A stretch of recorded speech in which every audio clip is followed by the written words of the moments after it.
Hello friends, welcome back to my channel Moumita official. তো তোমরা সবাই কেমন আছো? আশা করছি ভালো আছো, আর আমিও খুব ভালো আছি। তো আবারও 500 কোটি বছর পরে আমি একটা মিনি ব্লগ শেয়ার করতে চলে আসলাম। আমি তো ভুলেই গেছিলাম যে আমার কোনো একটা ইউটিউব চ্যানেল আছে। তো আজকে আমি যাচ্ছি পড়তে, সেটারই ছোট্ট একটা ভিডিও তোমাদের সাথে শেয়ার করছি। ফার্স্ট আমি রেডি হয়ে নিয়েছি, তারপর একটা কেক খেয়ে নিলাম, নেওয়ার পর চুলটা আঁচড়ে নিচ্ছি। তো চুলটা আঁচড়ানো হয়ে গেলে একটু হালকা করে লিপস্টিক পরলাম, কারণ লিপস্টিক না পরলে তো হয় না, মেয়েদের চলে না।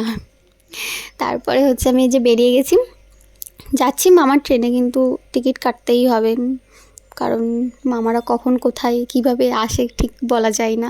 তারপরে স্টেশনে পৌঁছে হচ্ছে আমার সুন্দরী বান্ধবীর জন্য অপেক্ষা করছিলাম। এই যে আমার বান্ধবী চলে এসেছে। তারপরে পড়তে গেলাম, পড়া হয়ে গেলে দুটো পরোটা খেয়ে নিয়েছি, মাঝখানে ঘুগনিও খেয়েছিলাম কিন্তু দেখাতে ভুলে গেছি। তারপর একটা জামা নিলাম, নেওয়ার পরে সোজা বাড়ি এসে পোলাও আর চিকেন খেয়ে একটা লম্বা ঘুম দিয়েছি। ঘুম থেকে উঠে একটু ইনস্টাগ্রামে রিলস বানাচ্ছিলাম। তো আজকের মিনি ব্লগটা এইটুকু। যদি ভালো লাগে তাহলে লাইক কমেন্ট শেয়ার আর সাবস্ক্রাইব করে দিও।